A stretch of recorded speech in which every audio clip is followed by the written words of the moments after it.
Hi kids, are you excited about Thanksgiving this year? Thanksgiving is the time of year when families come together to remember what they are thankful for. Many of us roast turkey and eat pumpkin pie. But where did the first Thanksgiving happen, and why? Hi, I'm Squanto, an Indian from a long, long time ago. Almost 400 years ago, men and women sailed across the ocean to America, which they called the New World. When they got here, they met some Indians. That's what they used to call us. Now you can call us Native Americans. We're not from India. Small misunderstanding. These Native Americans, taught us pilgrims how to farm and fish and hunt and fry wild turkey.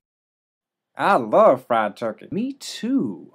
So the first winter was very, very cold and bunches of the crops died and no one knew why. Why are you looking at me like that? You know why. Okay, I'll tell them. If you don't, I will. So here's the real story.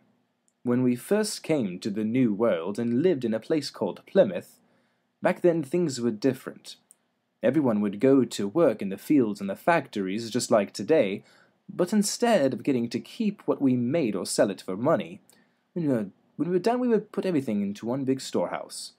This was called the common stock of the colony. Each person would put in everything he could possibly make, and take out only the minimum of what he needed. This is called socialism.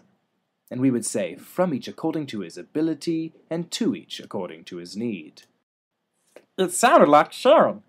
But around the time of year we now celebrate as Thanksgiving, known as harvest time, there was not enough food for everyone and the pilgrims were beginning to get very, very hungry. You see, it didn't matter how hard somebody worked. They only got the same thing that everyone else did. So the men who tried their hardest only got the exact same thing as the lazy men. This obviously wasn't fair. It didn't matter how hard you worked, you couldn't get more for your family. So the hard workers stopped working as hard. And everyone started to suffer. That is where we come in. That's right. The Indians had to bail us out because we didn't have enough food. The Indians bought us food so we wouldn't have to starve. That is what, as Americans, we celebrate today, being thankful for the food on our table at harvest time. But nobody talks about how it got there. The next year, the governor of Plymouth, Governor William Bradford, decided to change things.